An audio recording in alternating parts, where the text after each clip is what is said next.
Corona की दूसरी लहर पहले ही लोगों को कभी ना भूलने वाला दर्द दे रही है।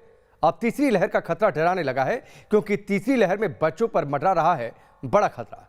खतरा इसलिए भी बड़ा है क्योंकि महाराष्ट्र में वायरस के निशाने पर बच्चे आ चुके हैं। आज हम इन्हीं सवालों पर देश के जाने माने एक्सपर्ट से बातचीत करेंगे, चर्चा करेंगे, उनसे जानने की कोशिश करेंगे बच्चों पर खतरा कितना बड़ा है, उन्हें बचाया कैसे जा सकता है। लेकिन उससे पहले इस रिपोर्ट को आप देखिए।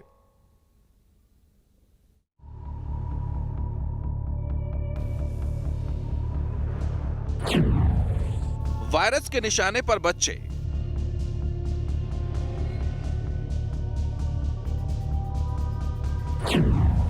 महाराष्ट्र में बच्चों पर कोरोना का कहर। महाराष्ट्र में कोरोना की दूसरी लहर उफान पर है। यहां वायरस ने अब मासूमों को भी तेजी से अपनी चपेट में लेना शुरू कर दिया है। स्वास्थ्य विभाग के आंकड़ों के मुताबिक राज्य में 1 से 10 साल के 1,47,420 बच्चे अब तक कोरोना वायरस के शिकार हो चुके हैं। बच्चों में संक्रमण के सबसे ज्यादा मामले मार्च और अप्रैल के महीने में ही देखने को मिले हैं। स्वास्थ्य विभाग के मुताबिक राज्य में हर दिन औसतन 500 बच्चे कोरोना संक्रमित हो रहे हैं। राज्य में 11 से 20 साल के 3,33,926 बच्चे और युवा अब तक वायरस की चपेट में आ चुके हैं। डॉक्टरों के मुताबिक पहली लहर की तुलना में अभी अस्पताल में भर्ती होने वाले बच्चों की संख्या 1.5 से 2 गुना अधिक है। जिन बच्चों की मौत कोरोना से हुई है, उनमें ज्यादातर निमोनिया के भी शिकार थे। सरकार के वैज्ञानिक सलाहकार देश में कोरोना की तीसरी लहर की चेतावनी दे चुके हैं। एक्सपर्ट ये भी कह रहे हैं कि तीसरी लहर में बच्चों और युवाओं को वायरस से ज्यादा खतरा हो सकता है। गुरुवार को सुप्रीम कोर्ट ने भी तीसरी लहर को लेकर चिंता जताई है।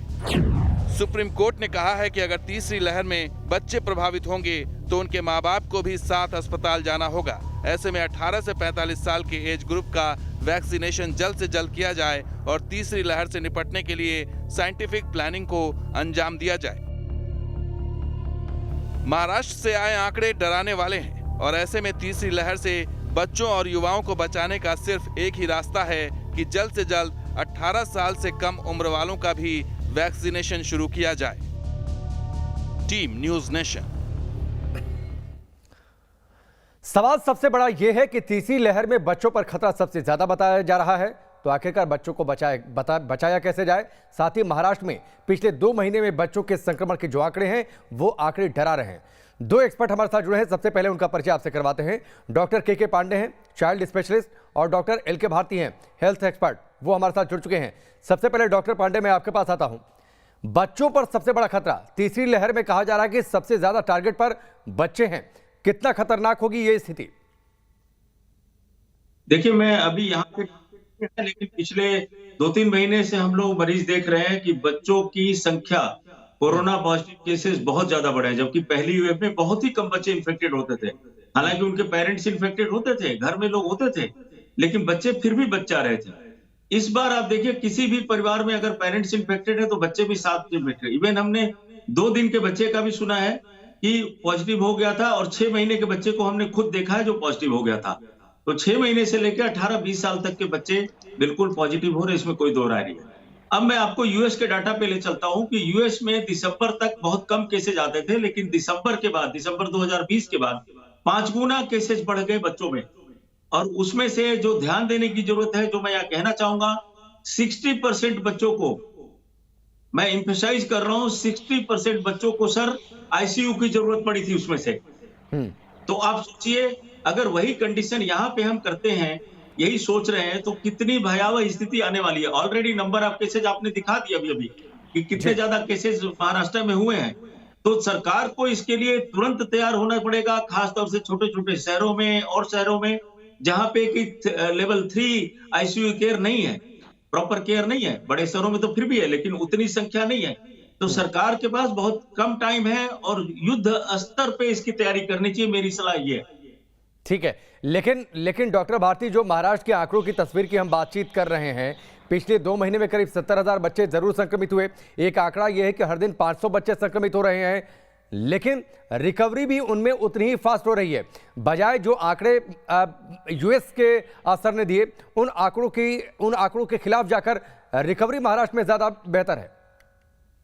बिल्कुल सही कह रहे हैं में इन्फेक्शन तो हो रहा है, ये वायरस जो ऐसा है किसी को नहीं छोड़ रहा है। जैसा कि डॉक्टर पांडे ने अभी कहा कि न्यूबॉर्न में भी हो रहा है, मदर से न्यूबॉर्न में भी हो रहा है, एडोलेसेंट में हो रहा है, सारे किसी को भी नहीं छोड़ा है। पर एक चीज जो मैं बताना चाहूंगा कि बच्चे में ये बीमारी जो हो रही है ज्यादा या तो आइदर एसिम्प्टोमेटिक है जिसमें कोई सिम्टम नहीं है, और 85% तक माइल्ड सिम्टोमेटिक होता है। माइल्ड सिम्टोमेटिक का मतलब ये हुआ कि उनको खांसी जुकाम होगा, यूआरआई होगा, फीवर होगा, लूज मोशन होगा, वॉमिटिंग होगा, और वो बच्चे पैरासिटामोल और सिम्टोमेटिक ट्रीटमेंट लेने से ठीक हो जाते हैं। लेकिन रह गई बात, कुछ बच्चे ऐसे भी होते हैं, लगभग 5 से 10%, जो कि मॉडरेट टू सीवियर डिजीज में जा सकते हैं, जिस बच्चे को आईसीयू की जरूरत हो सकती है। अब बच्चों में क्यों हो रहा है? बच्चों में पहले कम होता था, लेकिन वायरस म्यूटेट हो गए। हम लोगों ने कोविड एप्रोप्रिएट बिहेवियर को भूल गए, हैंड सैनिटाइजेशन को भूल गए, मास्किंग करना भूल गए। लेकिन डॉक्टर भारती, मैं आपको थोड़ा सा रोकता हूं। बच्चों में संक्रमण अगर बढ़ेगा तो ये तो और ज्यादा विस्फोटक स्थिति हो सकती है, क्योंकि अगर उन्हें हॉस्पिटल ले जाने की नौबत आती है, अगर उन्हें एडमिट कराने की नौबत आती है, अगर आईसीयू की जरूरत आती है, आईसीयू की उपलब्धता अपने आप में सवालों के घेरे में है, साथ ही उनके पेरेंट्स भी हॉस्पिटल जाएंगे, एक्सपोजर का दायरा और ज्यादा बढ़ता जाएगा। मैं आपको सुन नहीं पा रहा था बिल्कुल। आप मेरे को लगता है आप यही कह रहे थे कि बच्चों में अगर सीरियसनेस होगा तो हम उसके लिए अभी तैयार नहीं है। नहीं तैयार नहीं, और साथ ही बच्चे अगर हॉस्पिटल पहुंचेंगे तो उनके पेरेंट्स भी जाएंगे, वो अकेले हॉस्पिटल नहीं जाएंगे, तो एक्सपोजर का दायरा और ज्यादा बढ़ेगा। बिल्कुल बिल्कुल, तो उसके लिए हमें तैयार करना पड़ेगा। सबसे ज्यादा जरूरी जो अभी है, जो 3rd फेज की आप बात कर रहे हैं, उसको रोकने के लिए, उसको ब्रेक करने के लिए हमें सबसे ज्यादा जो जरूरी है वो है वैक्सीनेशन करने की।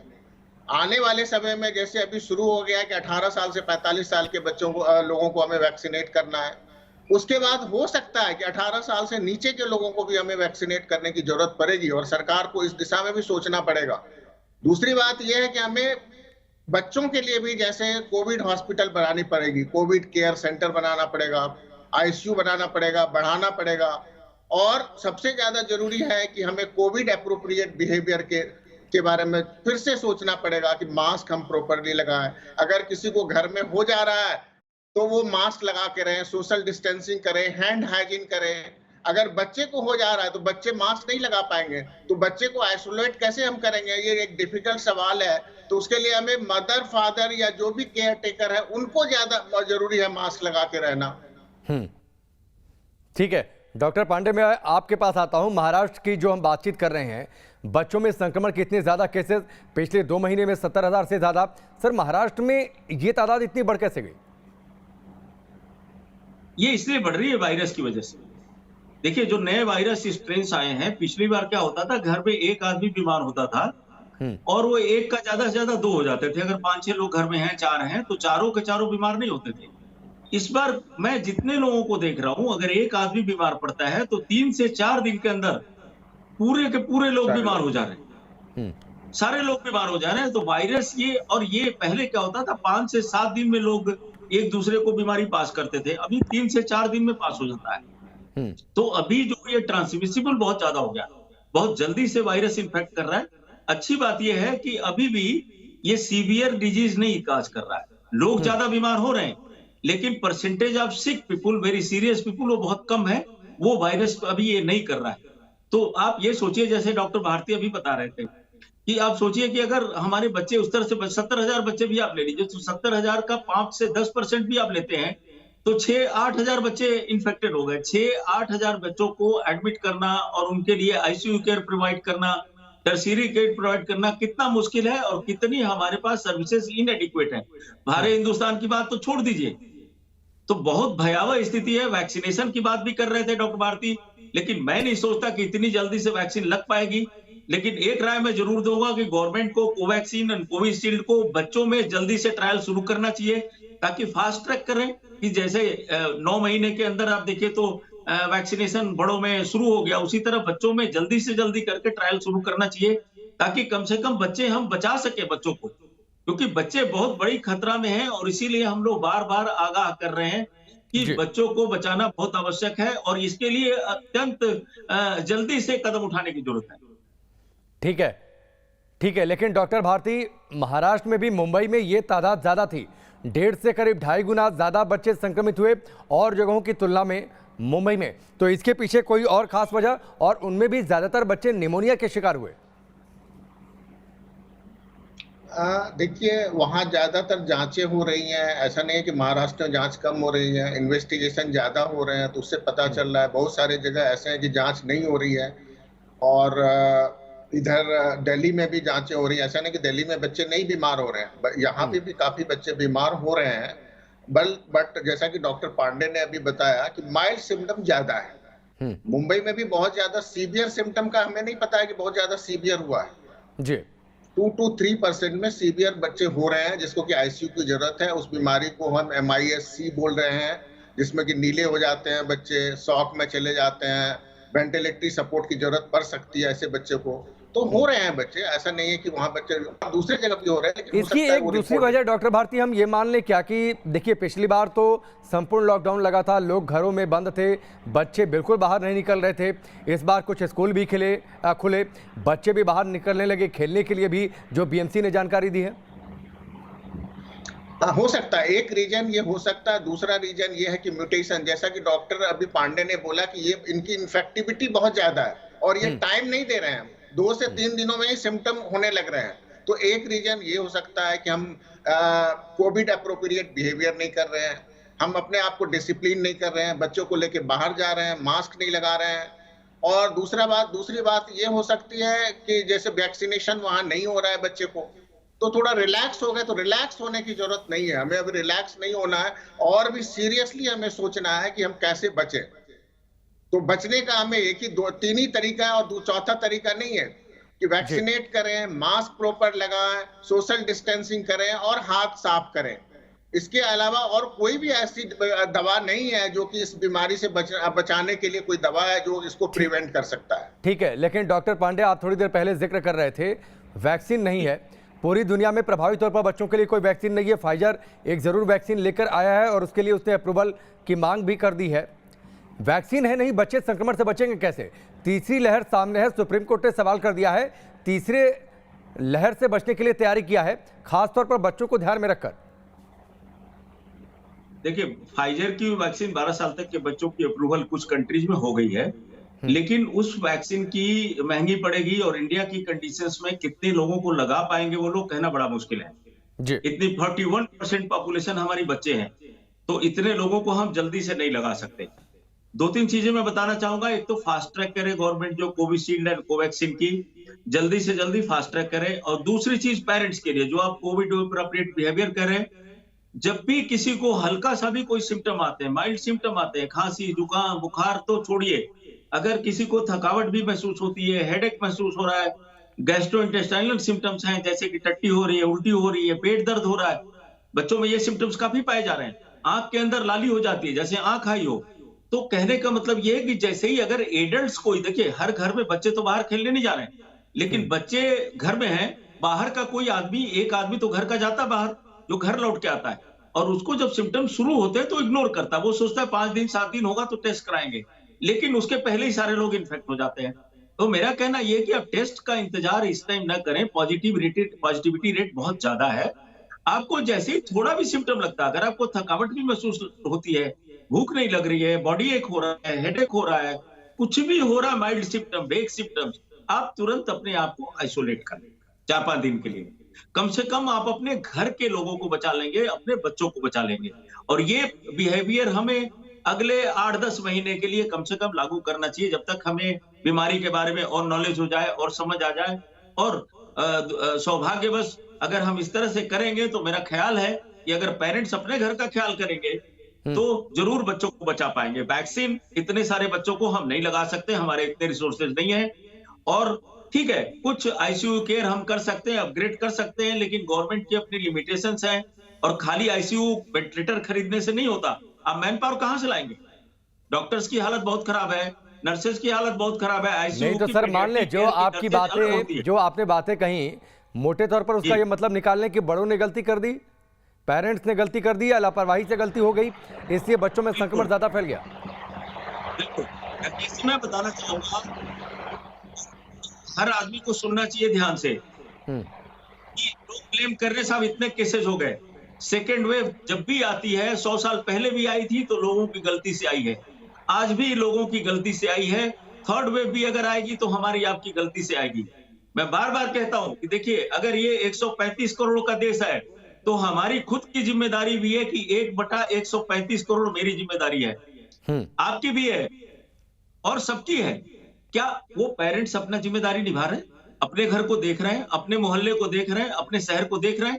हम सभी अपना बिहेवियर नहीं पालन करते, मास्क नहीं लगाते, सोशल डिस्टेंसिंग नहीं पालन करते। लोग बीच में देखिए पार्टियां बनाने लगे थे, शादियों में कैसा बिहेवियर है, इलेक्शन तो छोड़िए, किस चीज में आप बताइए, कहां पे लोगों में कुछ भी डिसिप्लिन दिखाई दिया? फिर आप कहते साहब कैसे जितने बढ़ गए? ठीक है सर, मैं आता हूं आपके पास डॉक्टर भारती, लेकिन बड़ा सवाल तो ये है, बिना वैक्सीनेशन हम कारगर लड़ाई आगे लेकर नहीं जा सकते इस वायरस के खिलाफ, तो बच्चों के लिए वैक्सीन कब तक आ सकती है, कब तक उम्मीद करें हम? देखिए, ये सवाल पहले भी आपने पूछा था, तो ये तो $1 मिलियन क्वेश्चन है, बट लेकिन क्या है कि यूएस में शुरू हो गया है। यूएस में 16 साल तक के लोगों को अभी लग रहा है, कुछ बहुत सारे कंट्रीज ऐसे हैं जहां 16 साल तक के लग रहे हैं।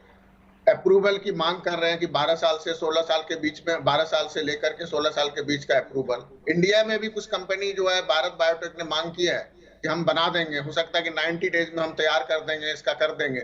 लेकिन सवाल ये हो रहा है कि क्या हम उतने वैक्सीन लगा पाएंगे, जैसा कि डॉक्टर पांडे ने अभी बोला। तो जब तक हमारे पास वैक्सीन नहीं आता है तब तक आइसोलेशन, आइसोलेशन एंड आइसोलेशन वही करना है। अगर किसी को भी थोड़ा भी सिम्टम आता है, जैसा कि अभी उन्होंने बताया कि बॉडी एक हो रहा है, लूज मोशन हो रहा है, मैलेज हो रहा है, URI हो रहा है, तो अपने आप को आइसोलेट कर लीजिए। बच्चे को आइसोलेट करना डिफिकल्ट है, इसलिए अपने आप को आइसोलेट करना, मास्क लगाना, अगेन मैं यही बोल रहा हूँ, इसी से हम कंट्रोल कर पाएंगे till we get the vaccination. ठीक है डॉक्टर पांडे, एक सवाल ये कि ठीक है वैक्सीन का इंतजार है, वैक्सीन आ जाए, बच्चों को वैक्सीनेट किया जाए, लेकिन घर में अगर बच्चों को कुछ होता है तो हमें ज़्यादा तकलीफ होती है, तो क्या अभी से सावधानी बरतें कि महाराष्ट्र जैसी स्थिति कम से कम दूसरे हिस्सों में ना हो पाए? इसके साथ ही तीसरी वेव में बच्चों पर सबसे ज़्यादा खतरा बताया जा रहा है, तो उससे हम बचाव अभी से कर सकें, अभी से उसकी आदत डाल लें हम? देखिए, पहली चीज तो वही है कोविड एप्रोप्रिएट बिहेवियर। दूसरी चीज आइसोलेशन, जैसे डॉक्टर भारती ने बताया अभी कि आइसोलेशन जैसे ही पेरेंट्स तो कर सकते हैं ना, जिम्मेदारी अपनी निभाएं। और तीसरी, बच्चों की इम्यूनिटी बढ़ाने के लिए, बच्चे अगर एनीमिक होते हैं, खून की कमी होती है, ज्यादा सीरियस होते हैं। अगर विटामिन डी का लेवल उनमें कम होता है तो ज्यादा सीरियस होते हैं। अगर वो जंक फूड खाते हैं, एयरेटेड ड्रिंक्स पीते हैं, लिम्का कैंपा वगैरह पी रहे हैं, तो ज्यादा सिक होते हैं। तो अपनी इम्यूनिटी बढ़ाएं, वो नेचुरल फूड से उठने जगने की आदतें अपनी सही रखें, सवेरे उठ जाएं, उनका एक फिक्स शेड्यूल बनाएं अब अपना, और उनको स्क्रीन टाइम कम करें बच्चों का, क्योंकि अगर बच्चे बहुत ज्यादा स्क्रीन से एक्सपोज होते हैं तो उनमें भी पैनिक आ जाता है, वो भी परेशान होते हैं। घर में कोविड के बारे में ना डिस्कस करें और पॉजिटिव एक माहौल रखें, उनको गेम में इन्वॉल्व करें, म्यूजिक में इन्वॉल्व करें, डांस में इन्वॉल्व करें, पुरानी कहानियां सुनाएं, कोई ऐसा शो दिखाएं जिसमें कि बच्चे को एनिमल का शो, जैसे एनिमल प्लेनेट आता है और सब चीजें आती हैं, डिस्कवरी चैनल आता है, वो सब दिखाएं। सर मैं चाहूंगा जरा जल्दी से, हम लगातार ये चर्चा तो करते रहते हैं कि बड़े जो लोग हैं या फिर पेरेंट्स हैं वो कैसे अपनी इम्यूनिटी को बूस्टअप करें। बच्चों को सब कुछ खिलाना उतना आसानी से संभव भी नहीं हो पाता, तो जरा 2-3 उपाय जल्दी से बता दीजिए कि बच्चों की इम्यूनिटी कैसे डेवलप करें हम। अपने डॉक्टर से तुरंत संपर्क करें कि बच्चा एनीमिक न रहे, विटामिन डी की कमी ना हो। बहुत आसान है, सही कर देना थर्ड वेव आने से पहले। दूसरी चीज, बच्चे को डेली नॉर्मल खाना घर में जो माँ बनाती वो खिलाएं। उसके अलावा फल और सब्जी की मात्रा जितनी ज्यादा रहेगी उतना अच्छा रहता है। उसमें एक चीज मैं बताना चाहूंगा कि फल बड़ों में भी और बच्चों में भी 5 to 7 टाइप ऑफ फ्रूट्स हम सभी को खाना चाहिए, भले वो थोड़ी अमाउंट का, जैसे आप 2-4 दाने अंगूर खा लें, थोड़ा पपीता खा लें, थोड़ा संतरा खा लें, कुछ और खा लें, 5 से 7 तरह के फल खा लें, तो उससे हमारी बॉडी को माइक्रो न्यूट्रिएंट्स मिलते हैं, जिससे इम्यूनिटी बहुत तेजी से बढ़ती है। और ये नेचुरल तरीका है, आपको कोई बाहर से खरीदने को मैं कुछ भी नहीं बोल रहा हूँ। लेकिन अगर इतना भी कर लेंगे तो बच्चे की अगले 3 से 4 महीनों में इम्यूनिटी बहुत अच्छी हो जाएगी। राकेश जी, ठीक है डॉक्टर भारती, आपकी पेरेंट्स को क्या सलाह है ताकि बच्चों को बचाया जा सके, उनकी इम्यूनिटी को और ज़्यादा डेवलप किया जा सके, ताकि आने वाले मुश्किल समय में बच्चे बचे रहें कम से कम? देखिए, सबसे पहला तो सलाह ये है हमारा, मैं आपके चैनल से बताना चाहूंगी कि पॉजिटिव रहें। पॉजिटिव रहना सबसे इंपॉर्टेंट है। हो सकता है कि थर्ड वेव तक हम लोग बहुत ज्यादा प्रिपेयर हो जाएंगे। जितने 18 ईयर से लेके 45 ईयर्स तक के लोगों को वैक्सीनेशन हो जाएगा, तो हो सकता है कि हर्ड इम्यूनिटी हो जाए।